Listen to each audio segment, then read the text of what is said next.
ঠিক যেভাবে শহীদ রাষ্ট্রপতি জিয়াউর রহমান কৃষির আধুনিকায়নের মাধ্যমে এক ফসলা জমিকে দুই ফসলা জমিকে তিন ফসলা করেছিলেন, জিয়াউর রহমানের সন্তান তারেক রহমানও ঠিক তার বাবার দেখানো পথে হেঁটে নতুন করে খাল খনন কর্মসূচি শুরু করতে চান।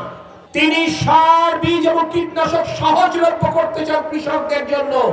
সেই জন্য প্রতিটি কৃষকদেরকে কৃষক কার্ডের আওতায় আনা হবে, যাতে করে মধ্যস্বত্বভোগীরা সরকারি প্রণোদনা ৯/৬ না করতে পারে।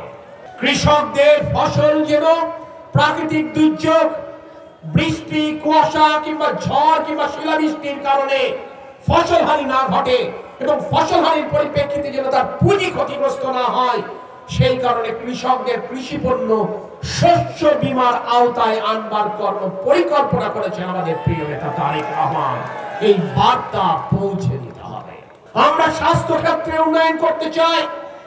প্রতিটি ২৫০ শয্যা বিশিষ্ট হাসপাতালকে এমন ভাবে তৈরি করতে চাই যাতে করে প্রাথমিক চিকিৎসার জন্য তাকে এই চুয়াডাঙ্গার বাইরে, জীবননগরের বাইরে, দামোহদার বাইরে যেতে না হয়।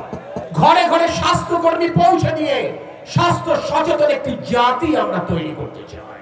প্রিয় সাথী সহযোদ্ধা বৃন্দ, আমাদের এই কর্ম পরিকল্পনা ঘরে ঘরে পৌঁছে দিতে হবে। আপনাদেরকে বলতে হবে ঠিক কেমন ভাবে আমরা বাংলাদেশটি গড়তে চাই। আজকে শুধুমাত্র সমালোচনার সময় নয়, আজকে একটা ইতিবাচক রাজনীতির সংস্কৃতি আমরা তৈরি করতে চাই।